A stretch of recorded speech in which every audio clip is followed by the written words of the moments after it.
Branching forward here with swimming news for the week. Forget about stroke count.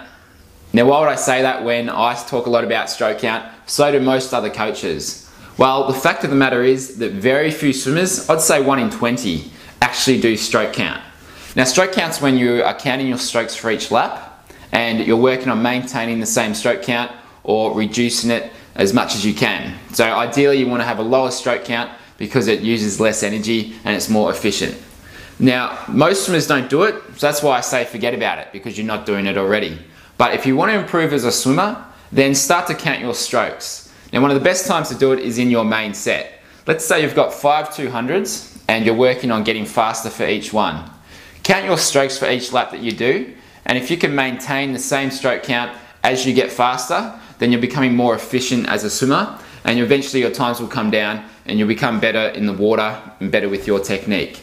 So next time you're in a main set, count your strokes each lap and work on maintaining the same stroke count. Now, it is difficult. The easier option is to let your stroke count go up as you get faster. But if you can work on limiting how high your stroke count gets, then you'll be better off as a swimmer.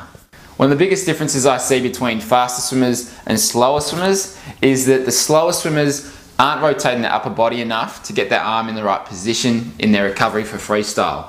So if you want to get more of an angle with your freestyle recovery, then rotate your upper body more. Because if you're flat in the water, you're limited to how far you can get your arm back and your elbow up. So if you rotate more, then you can get much more of an angle and you can come over with the correct recovery.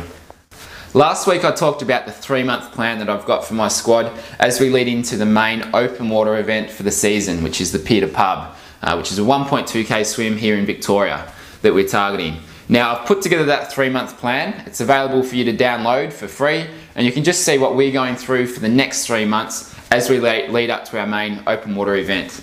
Now, there's an option there if you want to get all of the workouts and the programs for the next 3 months. Then there's also an option there to upgrade and get each of those workouts every single day that we do them.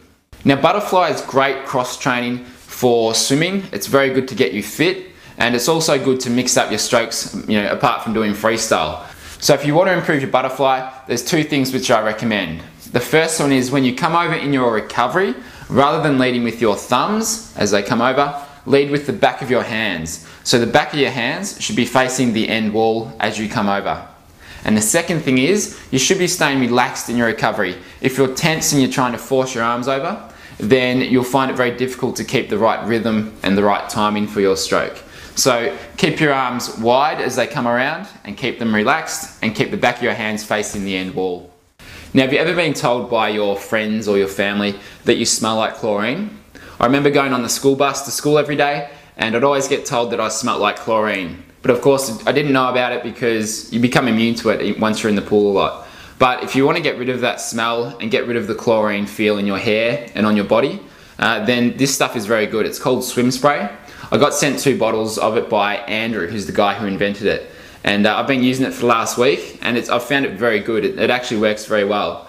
Now, it's a very simple thing. You just put it on halfway through a shower. So you rinse yourself off, spray it on your hair and on your body, and then you can use your shampoo, your conditioner, and finish off the rest of your shower. But if you want to get rid of the chlorine in your hair, on your body, and that general smell, then I found that this stuff is very good for it. Now, something that I always harp on about with swimmers is to have a recovery drink after training. And I recommend a protein drink, so a protein powder with a mix of water. And have that after your session within 15 minutes, and you'll find that it gives you the nutrients for your body to repair and recover. So that next session that you go back for, you will be a whole lot better off. You'll feel stronger, you'll have a lot more energy, and you won't feel as flat like you can sometimes after a hard session. So just a reminder, have a recovery drink after your training sessions.